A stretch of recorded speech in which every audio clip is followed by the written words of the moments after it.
برادران اسلام، اس دنیا میں جتنے بھی انبیاء آئے ہیں، کم و بیش 1,24,000 انبیاء، ان سب نبیوں کی دعوت ایک کلمہ تھی۔ وہ کلمہ جو آج بھی ہماری روح ہے، وہ کلمہ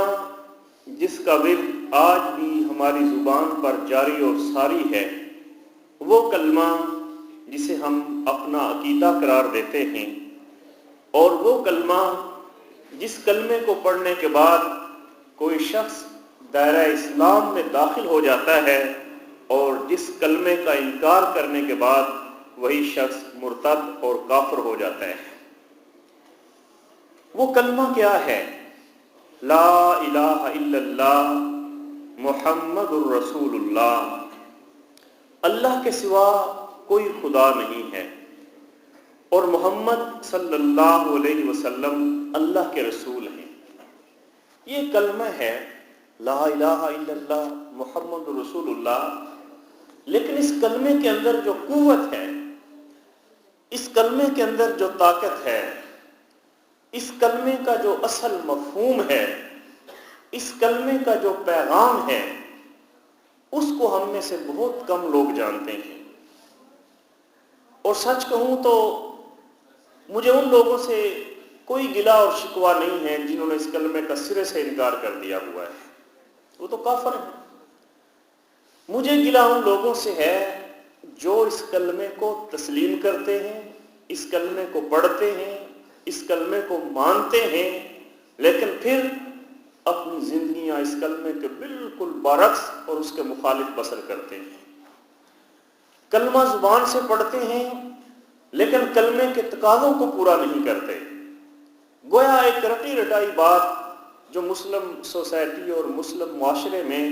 ہمیں ماں باپ کی طرف سے وراثت میں ملی کہ یہ کلمہ ہے، پڑھ لو، ہم نے اوپر سے پڑھ لیا، لیکن ہم اس کلمے کو سمجھ نہیں سکیں۔ لا الہ الا اللہ محمد الرسول اللہ، ان الفاظ کو زبان سے ادا کرتے ہی آدمی کچھ سے کچھ ہو جاتا ہے۔ پہلے کافر تھا،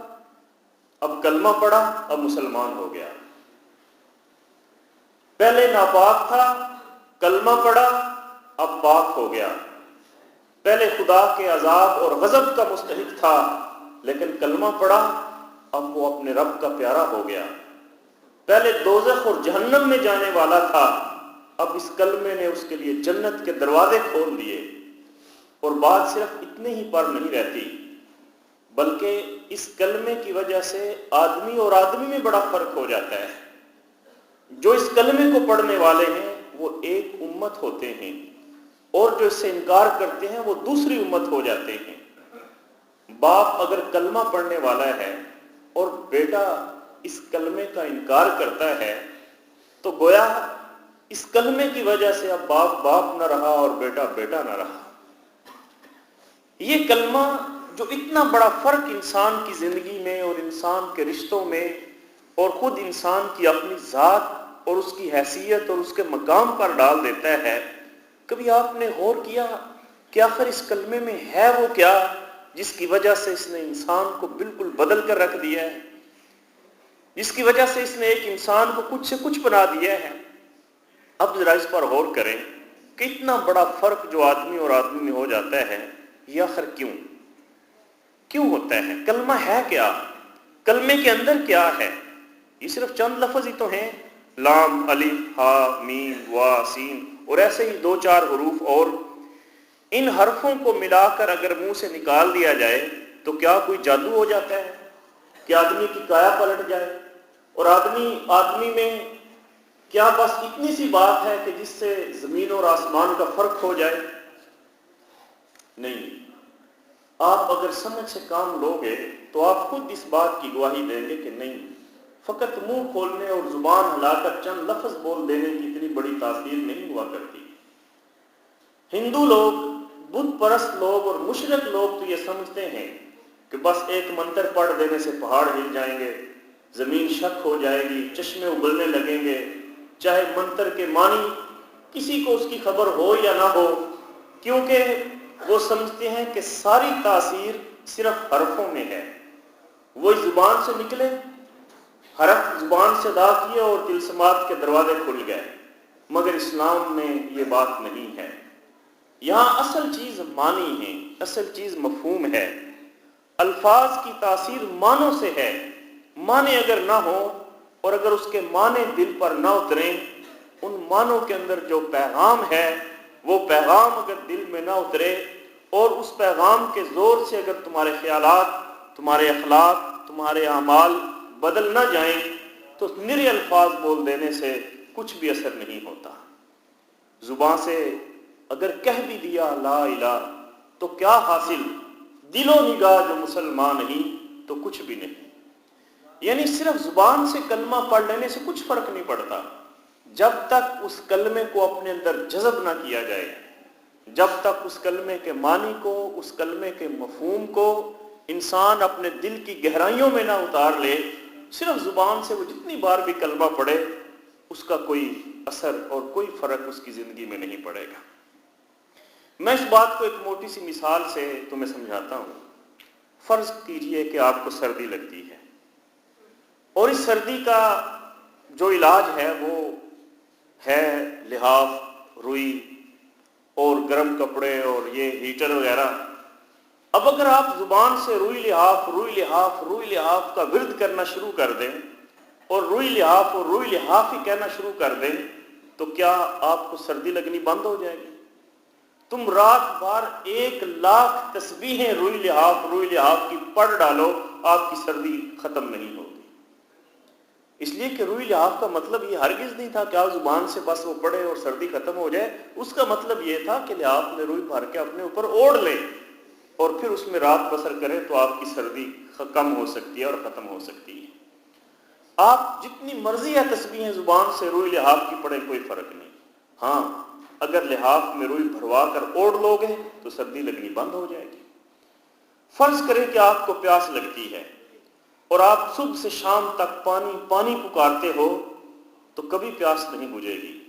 ہاں پانی کا ایک گھونٹ لے کر اگر پی لو تو کلیجے کی ساری یاد فوراً ٹھنڈی ہو جائے گی۔ فرض کرو آپ کو نزلہ زکام بخار ہو جاتا ہے، آپ اس کی میڈیسن کے راگ لاپتے رہتے ہو اور اس کی میڈیسن کے نام لے لے کر اگر ورد شروع کر دو تو کبھی بھی نزلہ زکام اور بخار میں کمی نہیں ہوگی۔ ہاں البتہ انہی دعاؤں کو ڈاکٹر کی ہدایت کے مطابق اگر استعمال کر لو گے تو نزلہ زکام ختم ہو جائے گا۔ بس میرے دوستو یہی حال کلمہ طیبہ کا بھی ہے۔ فقط 6-7 لفظ بول دینے سے اتنا بڑا فرق نہیں ہوتا کہ آدمی کافر سے مسلمان ہو جائے، ناپاک سے پاک ہو جائے۔ صرف زبان سے چند لفظ بول دینے سے ایسا نہیں ہوتا کہ آدمی مردود سے اپنے رب کا محبوب بن جائے۔ صرف زبان سے چند لفظ ادا کر دینے سے ایسا نہیں ہوتا کہ کوئی دوزخی جنتی بن جائے۔ یہ فرق صرف اس طرح ہوگا کہ پہلے ان الفاظ کا مطلب سمجھو اور وہ مطلب جب تمہارے دل میں اتر جائے پھر اس مطلب کو جان بوجھ کر جب تم ان الفاظ کو زبان سے نکالو تو تمہیں اچھی طرح یہ احساس ہو کہ تم اپنے خدا کے سامنے اور ساری دنیا کے سامنے کتنی بڑی بات کا اقرار کر رہے ہو۔ اس اقرار سے تمہارے اوپر کتنی بڑی ذمہ داری آ گئی ہے۔ پھر یہ سمجھتے ہوئے جب تم اس کا اقرار کرو گے اس کے بعد تمہارے خیالات، تمہاری زندگی، تمہاری ترجیحات، تمہارے جملہ معاملات وہ اس کلمے کے مطابق ڈھل جانے چاہیے اور اس کلمے کا گویا ان پر قبضہ ہو جانا چاہیے۔ جب آپ نے کلمہ پڑھ لیا پھر اپنے دل اور دماغ میں کسی ایسی بات کو جگہ نہ دیں جو اس کلمے کے خلاف ہو۔ جب آپ نے کلمہ پڑھ لیا پھر تم کو ہمیشہ کے لیے بالکل یہ فیصلہ کر لینا چاہیے کہ جو بات اس کلمے کے خلاف ہے وہ جھوٹی ہے اور یہ کلمہ ہی سچا کلمہ ہے۔ پھر زندگی کے سارے معاملات میں یہ کلمہ تمہارا حاکم ہونا چاہیے۔ اس کلمے کا اقرار کرنے کے بعد تم کافروں کی طرح آزاد نہیں ہو کہ جو چاہو کرو، بلکہ اب تم اس کلمے کے پابند ہو۔ جو کلمہ کہے گا وہی کرنا پڑے گا، کلمہ جس کا حکم دے گا وہ ماننا ہوگا، یہ کلمہ جس سے منع کر دے گا اس کو چھوڑنا ہوگا۔ اس طرح کلمہ پڑھنے سے آدمی مسلمان ہوتا ہے اور اس طرح کلمہ پڑھنے سے آدمی اور آدمی میں بڑا فرق ہو جاتا ہے۔ نبی اکرم صلی اللہ علیہ وسلم 40 سال تک مکہ میں رہے اور 3 سال تک خفیہ تبلیغ بھی کی۔ 43 سال آپ نے اس معاشرے میں گزارے اور معاشرے کے سارے ہی لوگ آپ پر اپنی جان فدا کرتے تھے، لوگ آپ کو صادق اور امین کہا کرتے تھے، لوگ آپ کے ساتھ نسبت پر فخر کیا کرتے تھے، لوگ حد سے بڑھ کر آپ کی عزت کیا کرتے تھے۔ لیکن آج کیا ہوا جب میرے آقا نے کوئی صفا پہ کھڑے ہو کر مکہ کے سارے لوگوں کو بلایا اور نبی رحمت صلی اللہ علیہ وسلم کا پیغام سن کر لوگ محبت اور اطاعت میں دوڑے بھاگے چلے آئے، لیکن جب نبی رحمت صلی اللہ علیہ وسلم نے ان سے فرمایا کہ میں نے تمہیں اس لیے بلایا ہے، قولوا لا الہ الا اللہ، کہ کلمہ پڑھو اور کہہ دو کہ اللہ کے سوا کوئی دوسرا الہ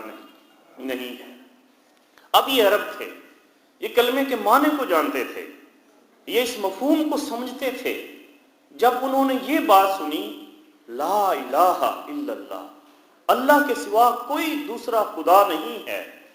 اللہ کے سوا کسی دوسرے کی حاکمیت،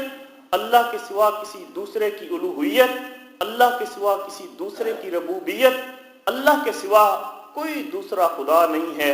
اللہ کے سوا کوئی بندگی اور عبادت کے لائق نہیں ہے، اللہ کے سوا کوئی در نہیں ہے جس در پہ جھکا جائے، اللہ کے سوا کوئی ہستی ایسی نہیں ہے جس کے لیے اپنے آپ کو اطاعت اور فرما برداری میں دے دیا جائے۔ وہ اس کلمے کے مطلب کو جانتے تھے اور اس مطلب کو سنتے ہی، اس کلمے کو سنتے ہی انہوں نے اس شخص کو 43 سال تک جس کی عزت اور جس کا احترام کرتے آئے تھے اسی کو گالیاں دینا شروع کر دی، اسی شخصیت اور اسی ہستی کو پتھر مارنے شروع کر دیے۔ آخر اس کلمے میں وہ کون سی قوت اور طاقت ہے؟ یہ کلمہ ہے کیا؟ حضرات، میں چاہتا ہوں کہ یہ کلمہ جو اسلام کی بنیاد ہے، ہم اس کلمے کے وسیع تر مفہوم کو سمجھیں، اور انشاءاللہ آئندہ بھی چند خطبات میں صرف اسی کلمے کو سمجھانے کے لیے آپ کے سامنے ان میں بیان کروں گا۔ کلمے کا مطلب کیا ہے؟ اس کو پڑھ کر آدمی کس چیز کا اقرار کرتا ہے اور اقرار کرنے کے بعد آدمی کس چیز کا پابند ہو جاتا ہے۔ کلمے کے معنی یہ ہیں کہ اللہ کے سوا کوئی اور خدا نہیں ہے اور حضرت محمد صلی اللہ علیہ وسلم اللہ کے رسول ہیں۔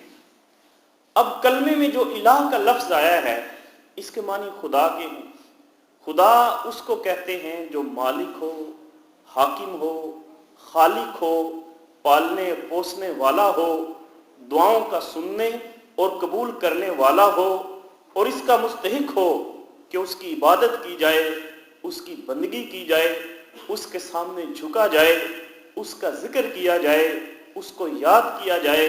اور جب تم نے کہا لا الہ الا اللہ تو اس کے معنی یہ ہوئے، اول تم نے یہ اقرار کر لیا کہ یہ دنیا نہ تو بغیر خدا کے بنی ہے کہ خود بخود یہ ساری کائنات بن گئی ہو اور اس کا بنانے والا کوئی نہ ہو، اور نہ ہی ایسا ہے کہ اس کے بنانے والے بہت سارے خدا ہوں، بلکہ دراصل اس کا خدا ایک ہے اور اس کی ذات کے سوا کوئی دوسرا خدا نہیں ہے۔ یعنی یہ کلمہ جو توحید کا مفہوم ہے، جو توحید کی تشریح اور توحید کی روح ہے، اس میں اقرار بعد میں ہے اور انکار پہلے ہے۔ ہم نے تمام جھوٹے خداؤں کا انکار کر دیا، لا الہ، کوئی الہ ہے ہی نہیں، ہے ہی کوئی نہیں الا اللہ، سوائے اللہ کے۔ پہلے انکار کیا ہے، کوئی بندگی کے لائق ہے ہی نہیں، کوئی دعاؤں کا سننے والا ہے ہی نہیں، کوئی فریاد رس ہے ہی نہیں، کوئی مشکلات اور مصیبتوں میں کام آنے والا ہے ہی نہیں، کوئی مجھے پیدا کرنے والا، عزت دینے والا، زندگی دینے والا، مال اور دولت دینے والا، اولاد دینے والا ہے ہی نہیں، کوئی ہے ہی نہیں کہ میں جس کی حاکمیت میں اپنے آپ کو دوں، کسی کے قانون کے تابع اپنے آپ کو کر دوں، نہیں، لا الہ، ہے ہی کوئی نہیں۔ انکار کر دیا، ہر چیز سے انکار کر دیا، اور پھر کہا الا اللہ، سوائے ایک اللہ کے، سوائے ایک اللہ کے۔ اس اللہ کے سوا کوئی خدا ہے ہی نہیں، اس ایک ذات کے سوا کسی کی خدائی نہیں ہے، اور کلمہ پڑھتے ہی اقرار کیا کہ وہ ایک خدا، وہ سارے جہانوں کا مالک ہے۔ تم اور تمہاری ہر شے، دنیا کی ہر چیز اسی کی ہے، خالق وہ ہے، رازق وہ ہے، مالک وہ ہے، زندگی اور موت اس کی طرف سے ہے، مصیبت اور راحت، غم اور خوشیاں وہ بھی اسی کی طرف سے ہیں۔ جو کچھ کسی کو ملتا ہے اس کو دینے والا حقیقت میں وہی ایک ہے، اور جو کچھ کسی سے چھینتا ہے اس کو لینے والا حقیقت میں وہ بھی ایک ہی ہے۔ پھر کلمے کا مطلب یہ ہوا کہ ڈرنا چاہیے تو صرف اس ایک رب سے، مانگنا چاہیے تو صرف اس ایک رب سے، سر جھکانا چاہیے تو صرف اس کے سامنے، عبادت اور بندگی کی جائے تو صرف اس ایک ذات کی، اس کے سوا ہم کسی کے بندے نہیں ہیں، اس کے سوا ہم کسی کے غلام نہیں ہیں، اس کے سوا کسی دوسرے کے قانون اور آئین کے پابند نہیں ہیں، اور اس کے سوا ہمارا کوئی آقا اور کوئی حاکم نہیں ہے۔ ہمارا اصل فرض یہ ہے کہ ہم اس کا حکم مانیں اور اس کے قانون کی پیروی کریں۔ یہ عہد، یہ پیمان، یہ وعدہ، یہ حلف جو ہم لا الہ الا اللہ پڑھتے ہیں،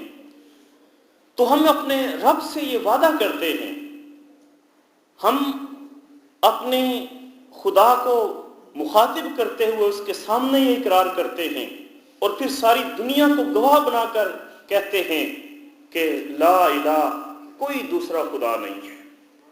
اور اب اگر ہم عملی زندگی میں اس کی خلاف ورزی کریں، اگر عملی زندگی میں تم اس رب کو چھوڑ کر اوروں کی بندگی کرو،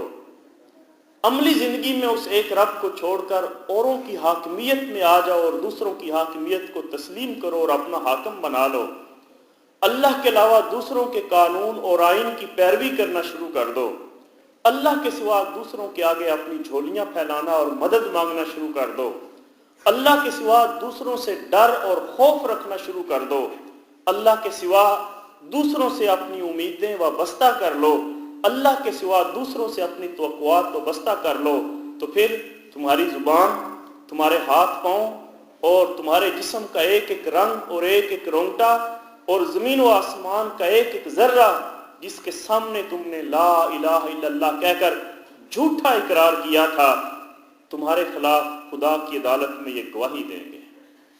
کہ اس شخص نے اقرار تو یہ کیا تھا لا الہ، کوئی لا نہیں ہے الا اللہ سوائے اللہ کے،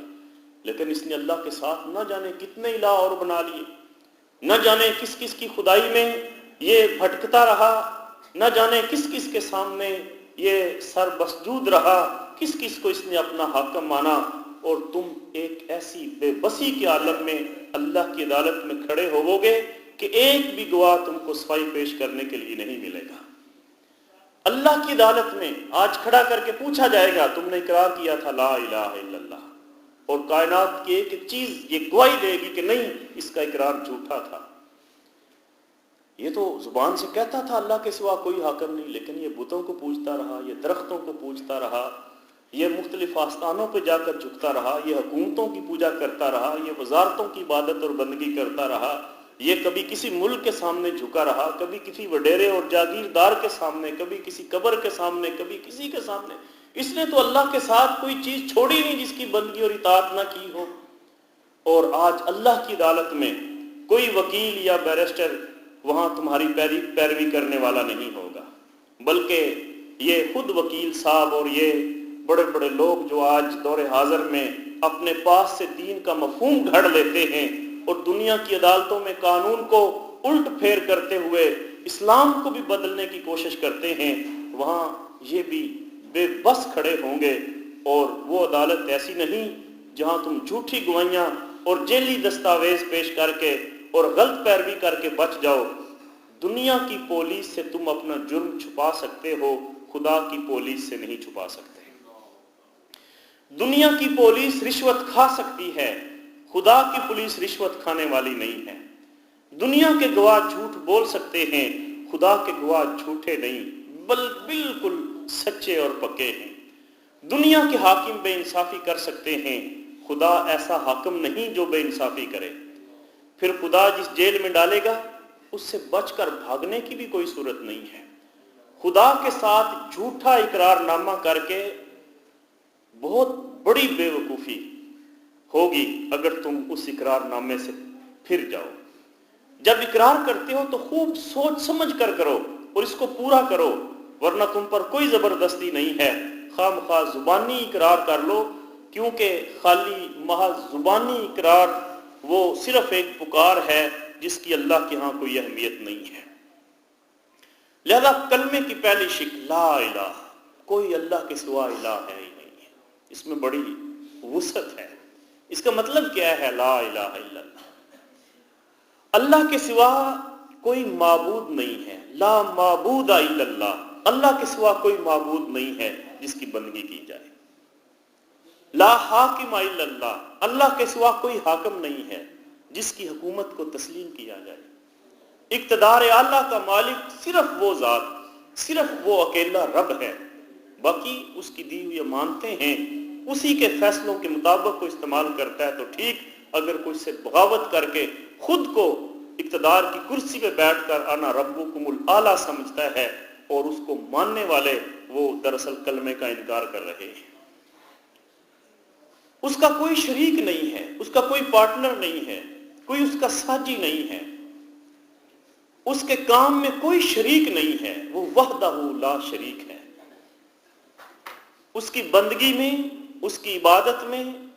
اس کی ذات میں، اس کی صفات میں، اس کی صفات کے تقاضوں میں کوئی اس کا شریک نہیں ہے۔ وہ بالکل اکیلا واحد یکتا ہے، کوئی اس کی برابری کا دم بھرنے والا بھی نہیں ہے۔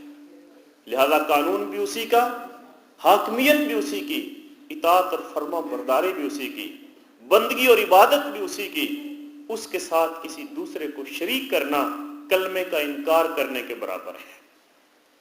اور دوسری شک محمد الرسول اللہ، کہ محمد صلی اللہ علیہ وسلم اللہ کے رسول ہیں، یعنی لا الہ الا اللہ کہنے کے بعد تم محمد رسول اللہ کہتے ہو، اس کے معنی یہ ہیں کہ تم نے یہ تسلیم کر لیا کہ محمد صلی اللہ علیہ وسلم ہی وہ پیغمبر ہیں جن کے ذریعے خدا نے اپنا قانون تمہارے پاس بھیجا ہے۔ خدا کو اپنا آقا اور شہنشاہ مان لینے کے بعد یہ معلوم ہونا ضروری ہے کہ اس شہنشاہ کے احکام کیا ہیں، اس کے قوانین کیا ہیں، ہم کون سے کام کریں جن سے ہمارا الہ اور ہمارا رب خوش ہو جائے، اور کون سے کام نہ کریں جس سے ہمارا خالق، ہمارا مالک، ہمارا رازق، ہمارا خدا اور ہمارا الہ ہم سے ناراض ہوتا ہے۔ کس قانون پر چلنے سے وہ ہم کو بخشتا ہے اور کس قانون کی خلاف ورزی کرنے پر وہ ہم کو سزا دے گا، یہ سب باتیں بتانے کے لیے خدا نے اپنے محبوب پیغمبر صلی اللہ علیہ وسلم کو اپنا پیغامبر بنا کر دنیا میں بھیجا۔ آپ کے ذریعے اپنی کتاب ہمارے پاس بھیجی، اور آپ نے نبی رحمت صلی اللہ علیہ وسلم نے اللہ کے حکم کے مطابق زندگی بسر کر کے ہم کو بتا دیا کہ مسلمانوں کو اس طرح زندگی بسر کرنا چاہیے جس طرح کہ خود محمد صلی اللہ علیہ وسلم نے زندگی بسر کی ہے۔ لہذا کلمے کا مطلب یہ ہے، جب آپ یہ کہتے ہیں محمد رسول اللہ، تو گویا آپ یہ اقرار کر رہے ہیں جو قانون، جو طریقہ حضور صلی اللہ علیہ وسلم نے بتایا ہے اسی کی پیروی کریں گے، اور جو قانون رسول اللہ صلی اللہ علیہ وسلم کے بتائے ہوئے طریقے کے خلاف ہے اس پر لعنت بھیجیں گے، اس کو تسلیم نہیں کریں گے۔ یعنی اس کلمے کا مطلب ہی یہ ہے۔ یہ اقرار کرنے کے بعد اگر تم حضور صلی اللہ علیہ وسلم کے لائے ہوئے قانون کو چھوڑ دو اور دنیا کے قانون مانتے رہو تو تم سے بڑھ کر جھوٹا اور بے ایمان اور کوئی نہ ہوگا، کیونکہ تم یہ اقرار کر کے اسلام میں داخل ہوئے تھے کہ محمد رسول اللہ صلی اللہ علیہ وسلم کا لایا ہوا قانون حق ہے، ہم اسی کی پیروی کریں گے، اور اس اقرار کی بدولت تم مسلمانوں کے بھائی بنے، اس اقرار کی بدولت تم مسلم امہ کا حصہ بنے، اس اقرار کی بدولت ایک مسلمان عورت سے تمہارا نکاح ہوا، اس کی بدولت تمہاری اولاد تمہاری جائز اولاد بنی، اس کی بدولت تمہیں یہ حق ملا کہ تمام مسلمان تمہارے بھائی ہیں اور تم ایک دوسرے کے مددگار ہو۔ اس کے سبب تمہیں زکوٰۃ لگی، تمہارے جان مال عزت آبرو اس کی حفاظت کا انتظام ہوا، اور یہ سارے فائدے اٹھانے کے باوجود اگر تم کسی اور کے قانون پر راضی ہو اور اطاعت اور فرما برداری کسی اور کی کرنا چاہتے ہو تو اس سے بڑی بے ایمانی اور کوئی نہیں ہو سکتی ہے۔ لا الہ الا اللہ محمد رسول اللہ کے معنی جانتے ہو اور جان بوجھ کر اس کا اقرار کرتے ہو تو تم کو ہر حال میں خدا کے قانون کی پیروی کرنی چاہیے، خواہ اس کی پیروی پر مجبور کرنے والی کوئی پولیس کوئی عدالت اس دنیا میں نظر نہ آتی ہو۔ جو شخص یہ سمجھتا ہے کہ خدا کی پولیس اور فوج اور عدالت اور جیل وہ تو کہیں موجود نہیں ہے، اس لیے خدا کے قانون کو توڑنا تو آسان ہے، اور گورنمنٹ کی پولیس فوج عدالت اور جیل موجود ہیں اس لیے اس کا قانون توڑنا مشکل ہے، ایسے شخص کے متعلق میں اور تو کچھ نہیں کہتا، اتنا ضرور کہوں گا کہ اس نے جو لا الہ الا اللہ محمد رسول اللہ پڑھ کر اقرار کیا تھا اس کا یہ اقرار جھوٹا تھا۔ اپنے خدا کو، ساری دنیا کو، تمام مسلمانوں کو اور خود اپنے نفس کو دھوکہ دیتا رہا۔ جب سچے دل سے کلمہ پڑے گا پھر وہ کہیں جنگل میں تنہا اور اکیلا بھی ہوگا، اسے کوئی دیکھنے والا نہیں ہوگا، تب بھی اپنے رب کے قانون کو نہیں توڑے گا۔ اسے معلوم ہوگا کہ دنیا کی پولیس فوج نہ صحیح، میں جس رب کی اطاعت اور فرما برداری اور حاکمیت میں ہوں اس کی فوج مجھے دیکھ رہی ہے، وہ مجھے دیکھ رہا ہے۔ اب اس اقرار کے بعد، اس کلمے کے بعد ہم پر کچھ ذمہ داریاں عائد ہو جاتی ہیں۔ انشاءاللہ اگلے خطبہ جمعہ میں میں ان ذمہ داریوں کو تفصیل کے ساتھ آپ کے سامنے بیان کروں گا۔ اللہ تعالیٰ سے دعا ہے کہ اللہ تعالیٰ ہمیں اس کلمے کے مطابق اپنی زندگیوں کو بسر کرنے کی توفیق عطا فرمائے۔ وآخر دعوانا ان الحمد للہ رب العالمین۔